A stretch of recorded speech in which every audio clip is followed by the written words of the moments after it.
where everyday things are getting smaller and smaller.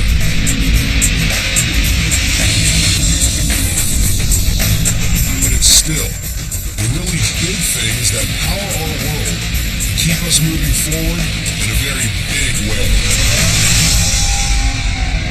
Coming up on Really Big Things. Whoa.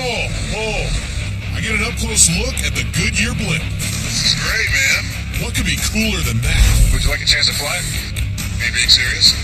Then, meet the Caterpillar 836G.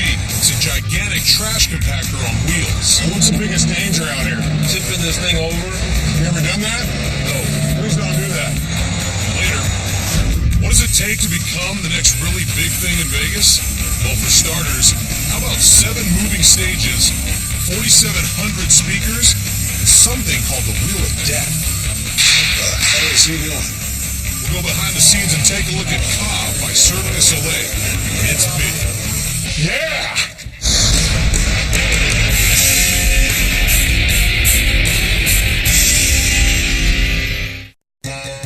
Look, up in the sky. It's a bird. It's a plane.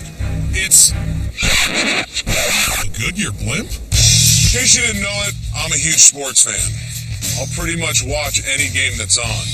But nothing fires me up more than the big game. As far back as I can remember, it's not a really big game unless the Goodyear blimp is there. Now, the blimp is more than just a floating attraction at sporting events. In fact, over the years, it's become part of our popular culture. But why? What is it about the blimp that makes us stand there and point and ooh and ah and watch it? Perhaps it's because this thing is so big. Measuring in at 192 feet long and 60 feet tall, it can weigh as much as 13,442 pounds. This is one big balloon.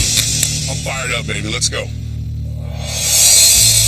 Nowadays, the Goodyear blimp is a staple at major sporting events. However, this was not always the case. The first Goodyear blimp was built in 1925. During World War II, the Navy used the blimps to fly out over the east and west coast to spot enemy submarines off the shore and to guide naval ships back into the port safely. In 1962, the military disbanded the blimp fleet and Goodyear took over again. Since then, the role of the Goodyear blimp has gone from one of protector to a giant advertising balloon in the sky. With a massive LED board that consists of 82,656 LED lights, the Goodyear blimp can display advertisements during the day and night to thousands of viewers down below. To get a better understanding of how this thing works, I hooked up with Bob Ehrhausen and the crew of the Goodyear blimp to see how this big balloon flies. I'm here now with Bob Ehrhausen, who's the head of public relations, right? Yes, Matt, thank you. Where does the word blimp come from? Back in the war, they were called B-type limps. It was a limp airship, non-rigid. It caught the name blimp, B-type limp, blimp.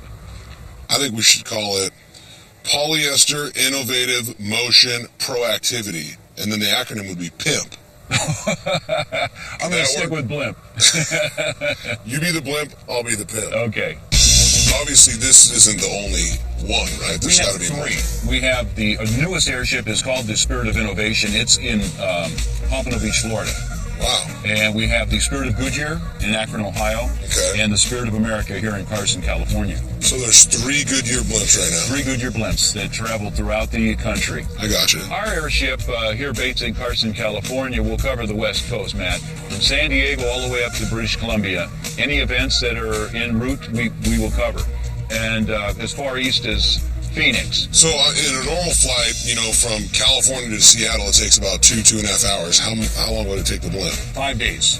5 days? 5 days if we don't have any weather en route. You need 3 miles visibility and you need at least 1,500 feet of ceiling. If you don't have those, you're grounded. Okay. Winds could be an issue.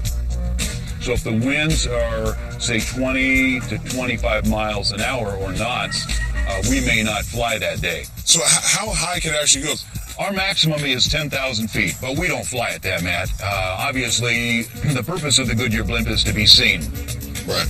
So we fly at, generally speaking, about 1,500 feet and about 35 knots. All right, I'm excited. Thanks for having me, Bob. Well, thanks, Matt. Carlos, what's up, bud?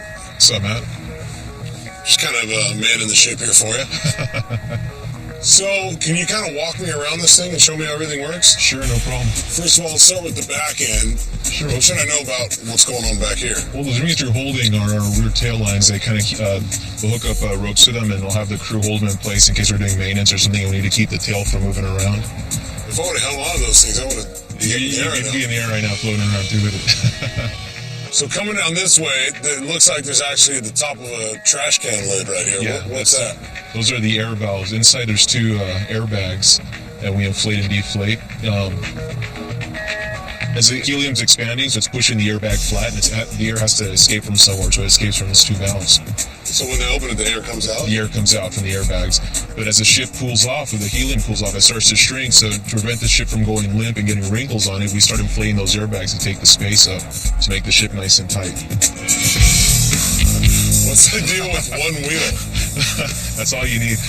That's all you always need is one wheel for landing? Yeah, well, the ship's the helium's keeping the ship right side up, and the weight of the car is keeping it centered at the bottom. So, yeah, it's perfectly balanced on that one wheel. So, is there anything else that I need to know? Like this thing? What's this? It's a weather radar system.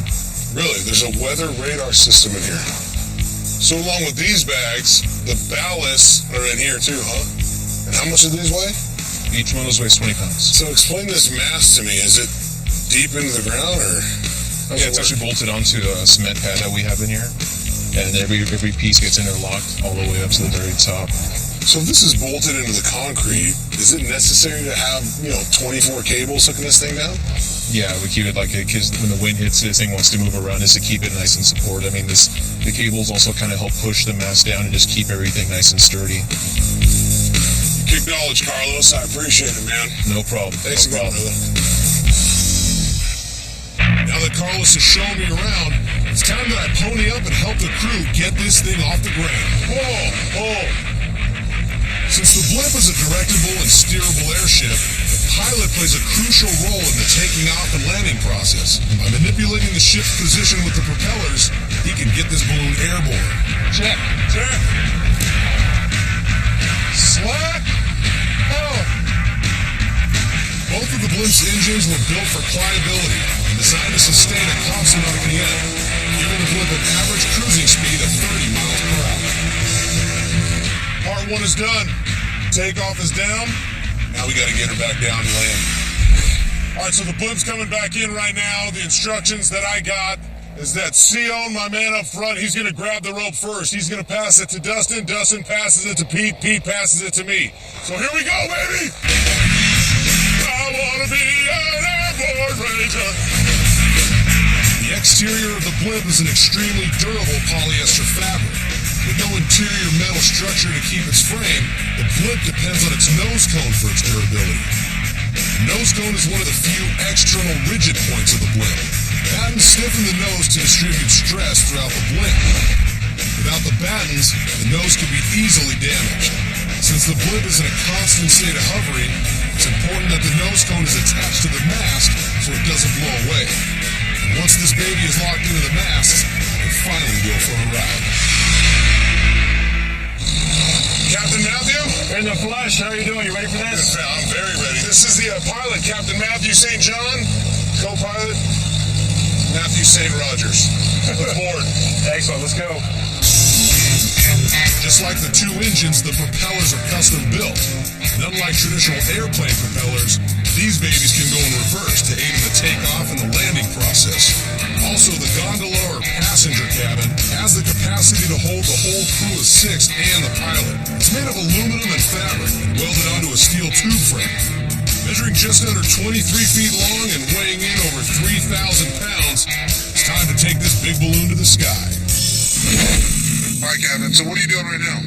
We have at my right-hand side a elevator wheel, and controls are pitched up and down. If we want to climb, we'll pull the wheel back. If we want to descend, we'll push the wheel forward, and it just manipulates the fans on the back of the ship. At my feet, you have rudder pedals. Now, if I push the right rudder pedal, the ship will turn to the right. If I want to turn left, with the left rudder pedal. Does this thing, does it just run off helium or is gas involved? It uses gasoline is what the engines burn. Each engine puts out about 210 horsepower apiece. They'll give us about maybe 53 miles an hour top speed. So what do we need to do to take off on this thing? I'm going to give the signal for us to come off the mast. That means come off the mast. Exactly. Now we use a lot of these old Navy hand signals. Back in the day, when they first started operating airships, radios weren't that great, so they relied heavily on hand signals. So right now, I mean, are we using like the bounce technique? How does that work? How do we get out of here? Because there's no there's no runway and we take off. What are we doing? We're going to do the bounce. It's what they call a upship. They're going to bounce the gear on the ground. The recoil is going to propel us up in the air, and then I'm going to go full throttle. Get us up the sky. Really? So if you guys are ready, here we go. There's the bounce. Yeah. So this is the big bounce, and we're off. Big bounce. We're off. Everybody loves the Goodyear blimp.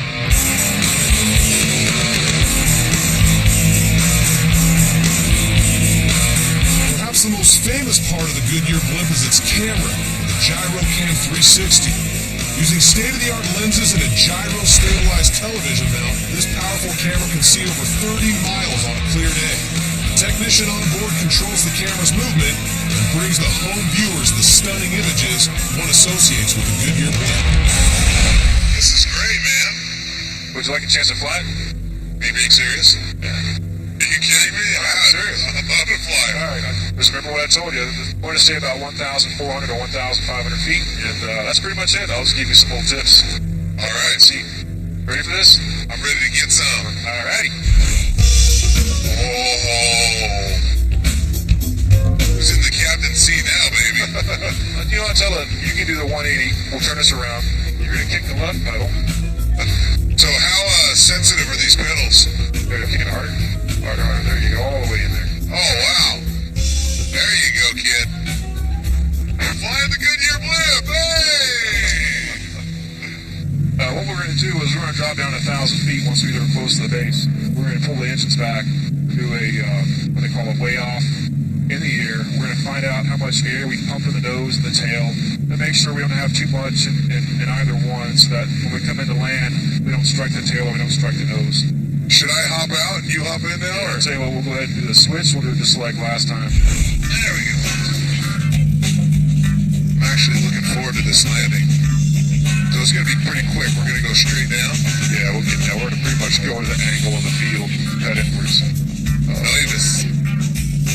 Well, one of the hard things to think about is you have a tail sticking out behind you. So when you're turning, you have to make sure like you don't want to hit that post, you don't want to hit this tree. Yeah. So as they bring it down, bring the blimp down, you have to be wary of what your tail's doing out there. Yeah, I would think so. Look at everyone's watching us land.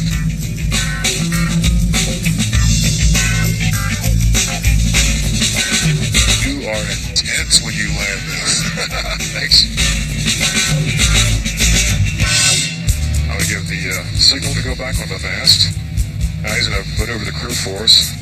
So even now that the crewsmen have ropes on each side, you're still playing a huge part of this, I'm trying to help out as much as possible. So now at this point, are you locked on? What do you have to do now? Right now what they're doing, now they've bid what they call a pennant line that hung down from the nose.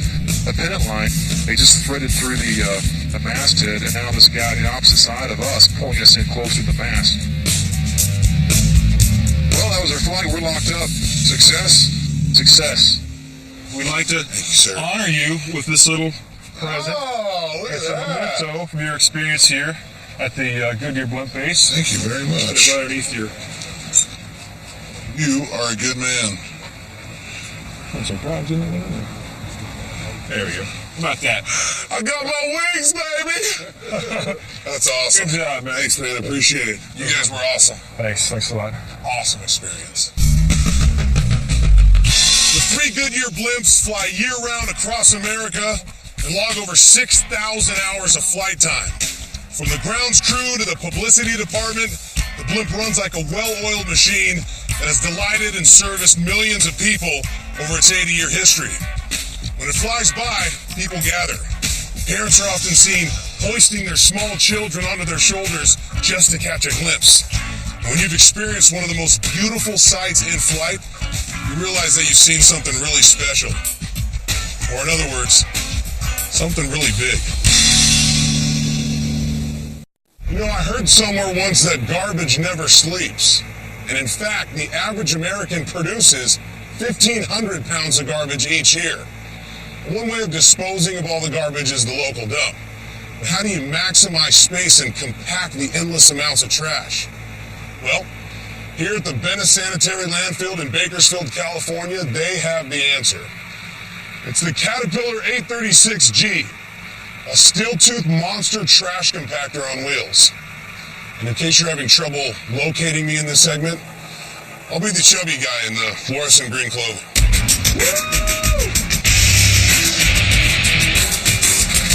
There are many ways to dispose of trash, and the landfill is one of the most efficient. Every year, Americans produce the equivalent of 82,000 football fields buried 30 feet deep in trash. Without landfills, well, we'd all be walking around knee-deep in our own garbage. Clapping up our trash man, baby! Woo! Here's to you and what you do!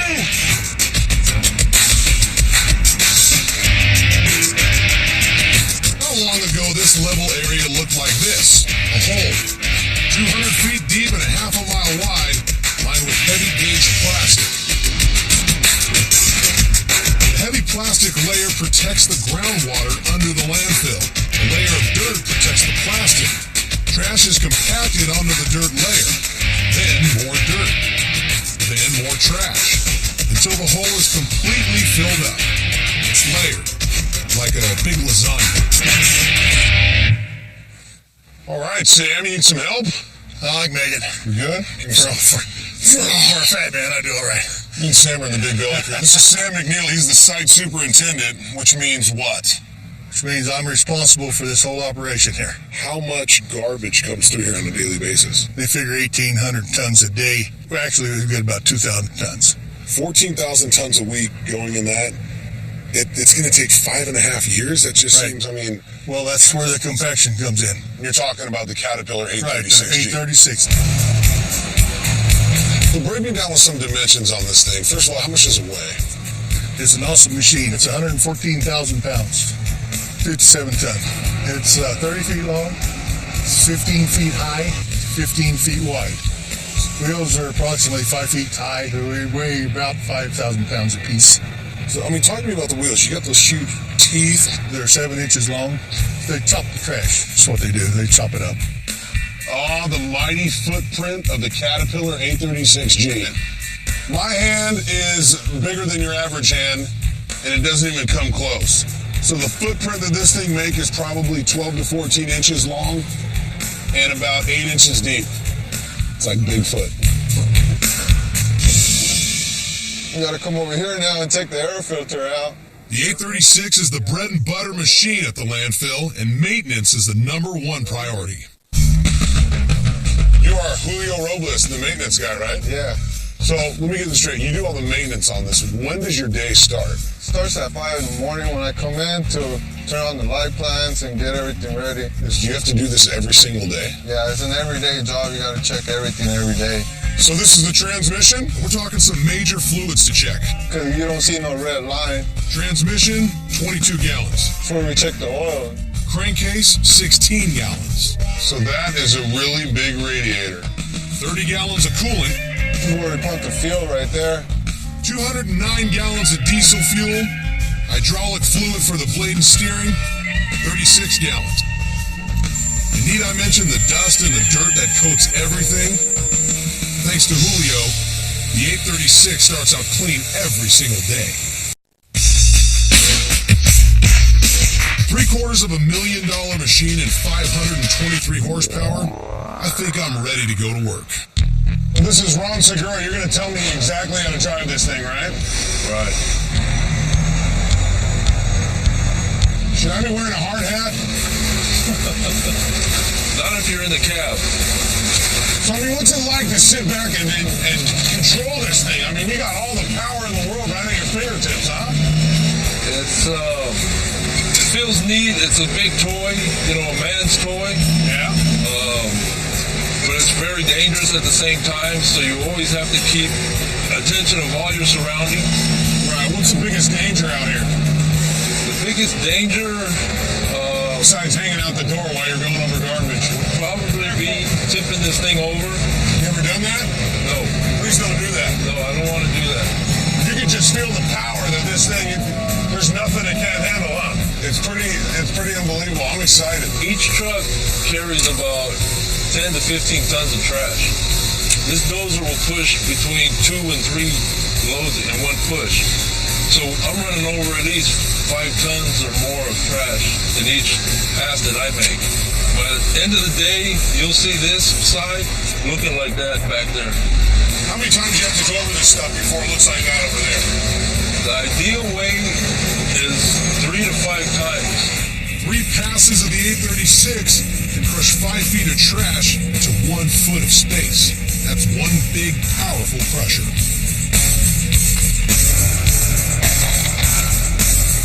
I think I'm ready to take the controls. Oh, you can totally feel the power now, man. It's funny because you feel the power, you know that there's nothing that you can't go over. This is a great feeling. It's almost better than... No, it's not. But it's pretty cool. Be honest with me, for a first timer, how am I doing? You're doing pretty good. Pretty good? Except for that scared, surprised look in your eye. I've never done this before. It's like, riding a roller coaster for the first time. On steroids. Nothing can stand in my way, because I'm running it over today. Keep an eye on that dozer right there. That dozer better keep an eye on me.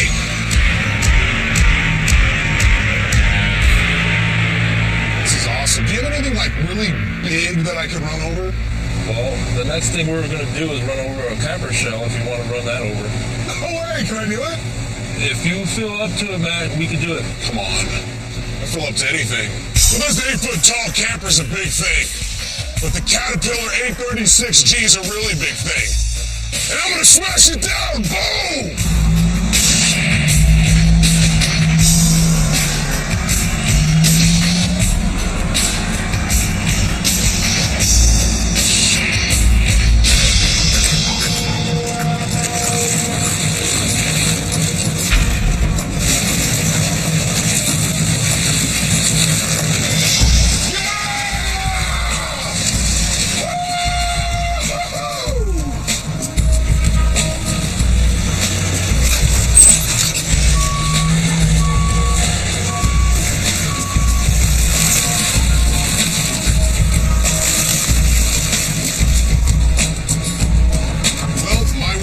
Finished.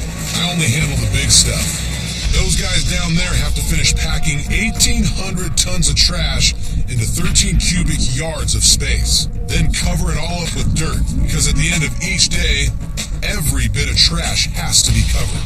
Then they'll start it all over again tomorrow. Coming up, oh my God, I go through a training session with a bunch of world-class acrobats. I'm going to climb that. Oh, yeah. I should fit right in. Oh, you're so lucky you're not a man. This does not feel right.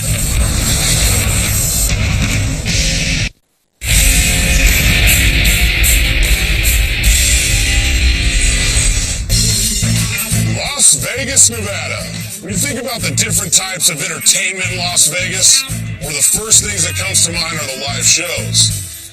When talking about Vegas shows, look no further than Cirque du Soleil.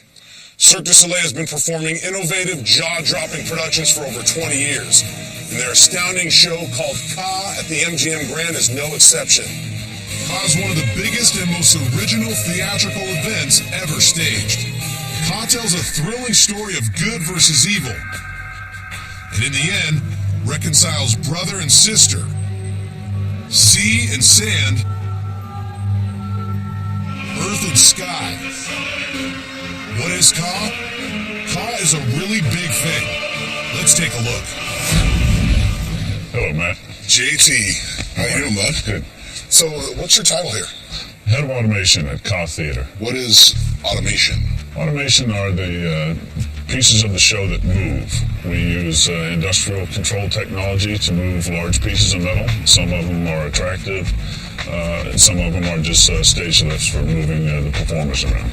The director's vision for this was a void. And the way we create that void is by taking all the platforms away. And at different times we use the different decks or lifts or platforms to bring groups of artists to different scenes in the show. We are standing in the void, the stage.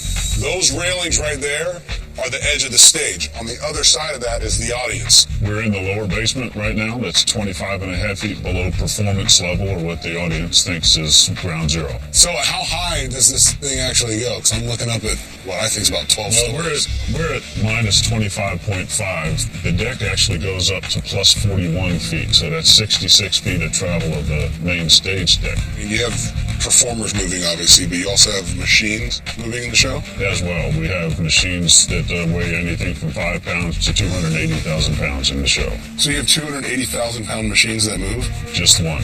Which one's that? That's the gantry crane that moves vertically 66 feet through the show.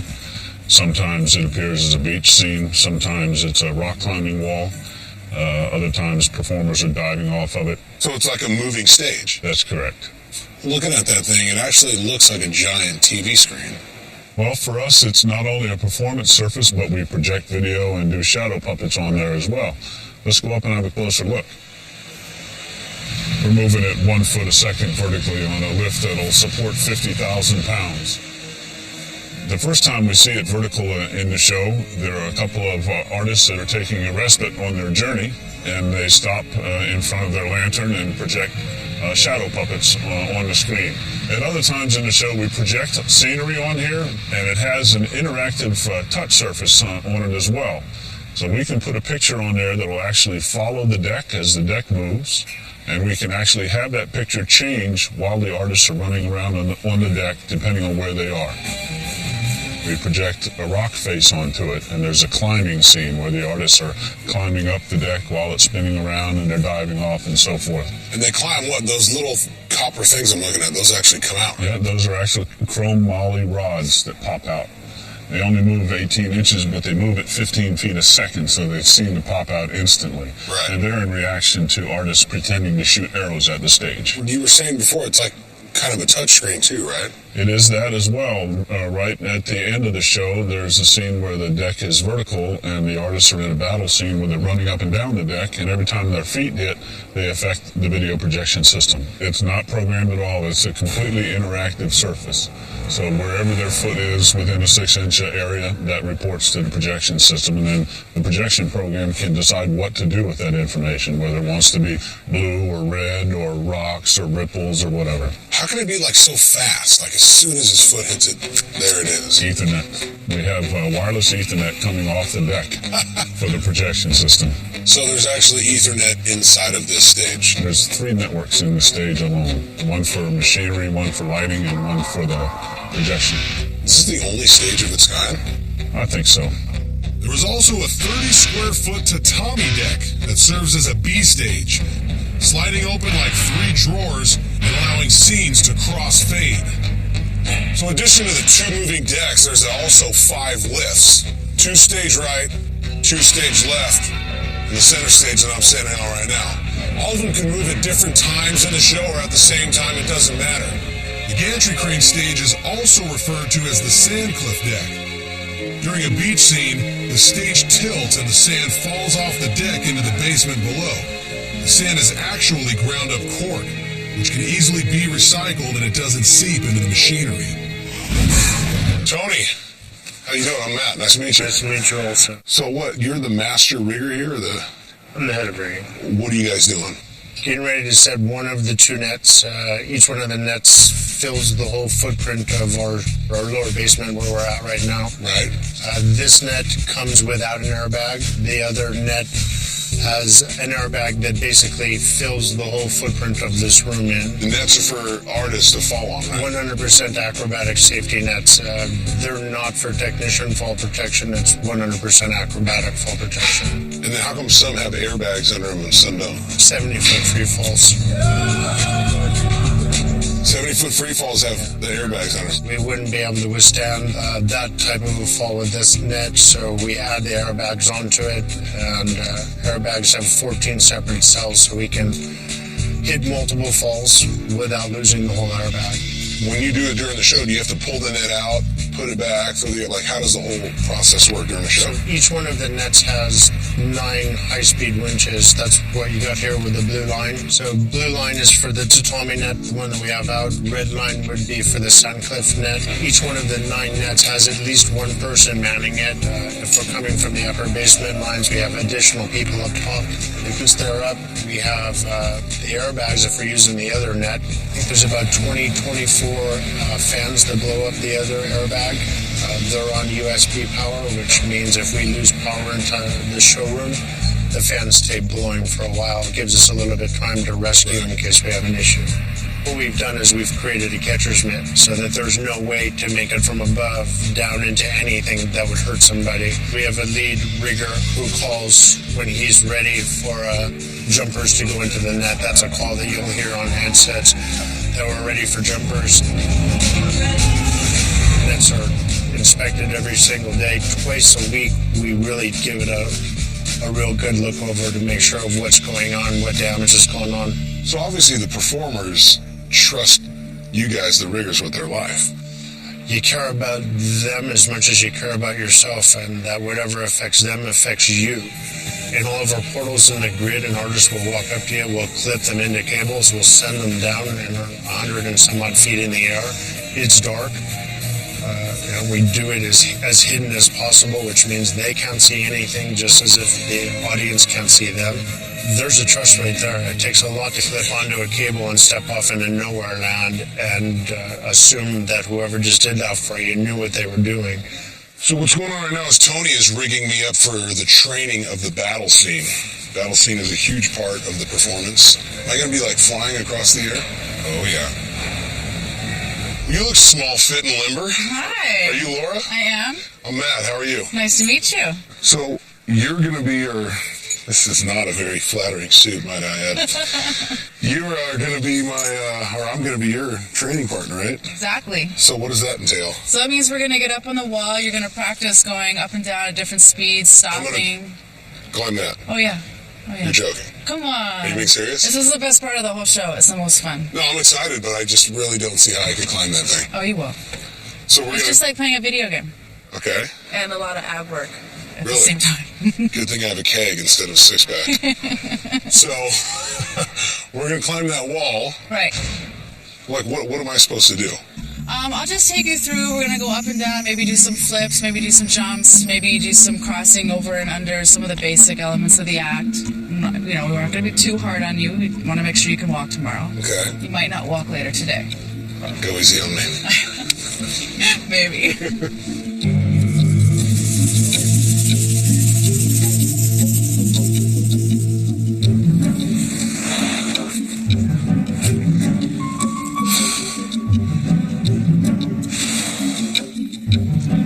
Oh my God. Come on. Dude, there's not even a net. I thought if I fall, there's going to be a net there. For the performers to appear to defy gravity, they're supported on high-speed winches. Each performer controls their own movement through a radio-controlled handset device. The winches are capable of running up to 14 feet per second. They can also accelerate and decelerate in just 3/4 of a second. I won't click right, sorry. Stop. Oh, Okay, now put your feet right here. why is that spinning? Put my feet where? On the wall? Holy moly. There. And Now- you guys are confident in this, huh? Do one click right once again. Stop. Good. Now put your feet here. And lean your back. So it looks like you're standing. Oh, okay. No. I'm like a... Like both feet up. Here. Yeah, like this. I'm like a fat Spider-Man. Right? There you go. So now... I think I did those crunches, girl. Yeah, let's see. Oh my God. Oh my God. So am I. Is that a good resting spot? What the hell's the decelerator button? Okay, there we go. All right. Sounds good. All right. Oh, you're so lucky you're not a man. This does not feel right. There you go. 1, 2, 3. Go. Oh, Nice. Yeah! All right, same thing down. 1, 2, out. Good. What? Yeah! Oh my God. And 1, 2, 3. Angels. yeah. Angels. Laura. Yeah. Thanks a lot. Adrian? Hi. How you doing? I'm Matt. Nice to meet you. Nice to meet you, Matt. Hey, so you're the head trainer here? Is that right? Yeah, I'm the head coach. I'm responsible for pretty much everything you see on the show. What is going on right here? This is the Wheel of Death. It's a really old traditional discipline, actually, circus discipline, and it's designed to bring the oohs and the ahs and the wows. These guys are they're 4 or 5 generation Mexican traditional circus performers. This particular piece of apparatus, as you can see, why it's called the Wheel of Death. If they fall, are they just going to hit that stage, or? Yeah, well, they've been doing it since they were kids, so it's kind of in their blood. What's going on here? Is that the Dance of Death right there? This is York. He's one of our main characters, and he's basically just practicing walking in those shoes because they're actually really difficult to walk in for him to work in, so he needs to come in every now and again and train. Look at that. He looks dangerous. Super dangerous, super focused. He's the bad guy in the show. Well, I didn't think he looked like a good guy. No. He's got the bad guy look. You look like a good guy. No. I'm head coach. I'm the bad guy. Our biggest issue here with the training is that some of them are just, you can't do anywhere else but on the stage. Right. So space is a real premium for us. What we try to do is we try to get at least one of those trainings in a week, but that actually doesn't happen very often. So at least once a week. And then we try to do supplementary. What the hell is he doing? Yeah, that's the part of the show where he just puts the smack down.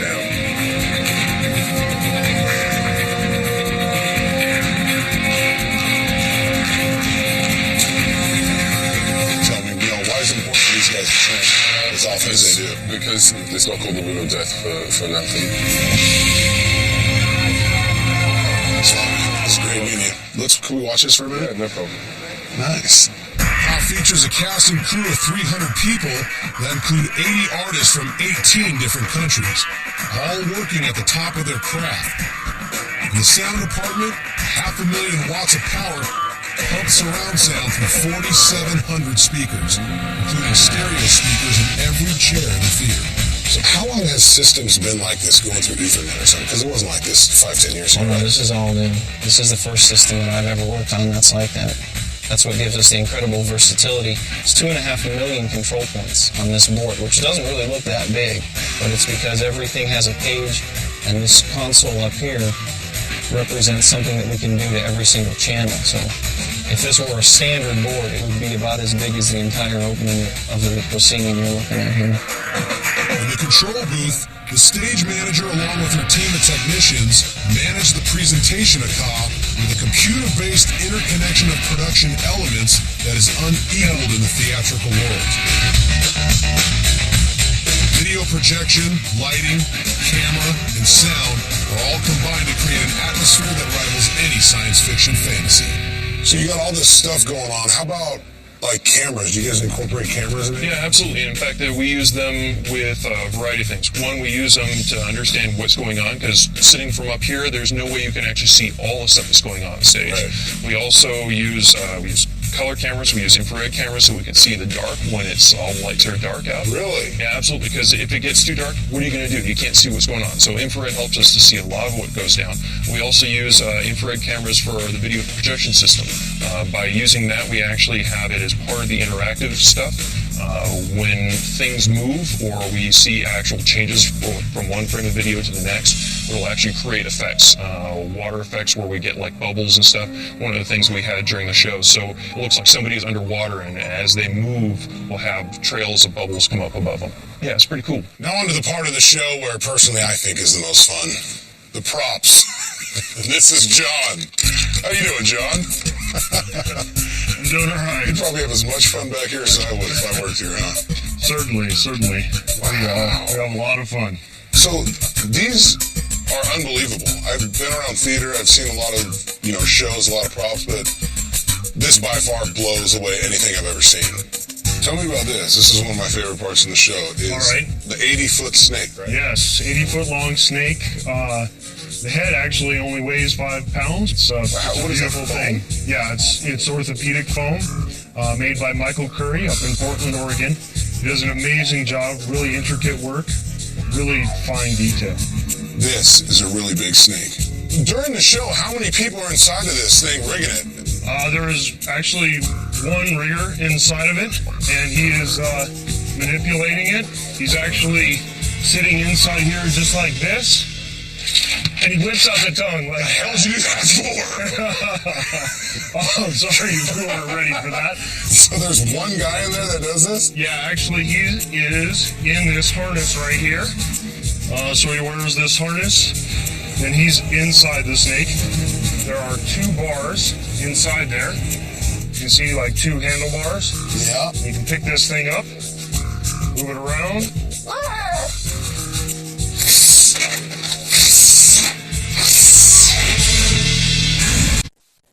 Okay, I'm sitting here with Eric. Eric is the technical director. This is the part of the show. Please, all tatami artists to your positions. Thank you. Right there. This is the part of the show where we're going to pull back the curtain and take you backstage. Everyone has to wear black, just like they do in every other theater performance, obviously, because it's going to be dark backstage.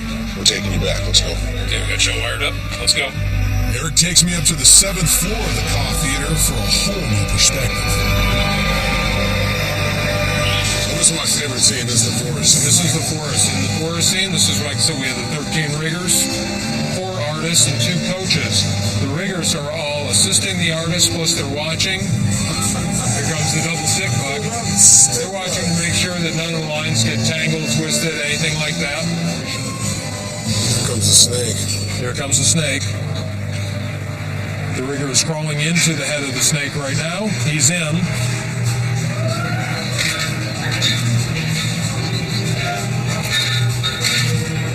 So there is somebody inside the snake body right now.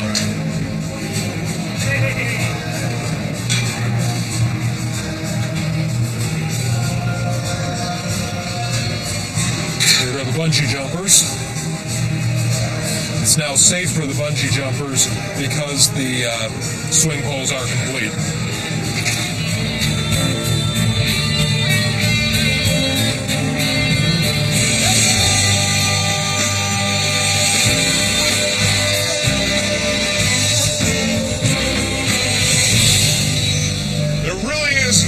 Business like show business.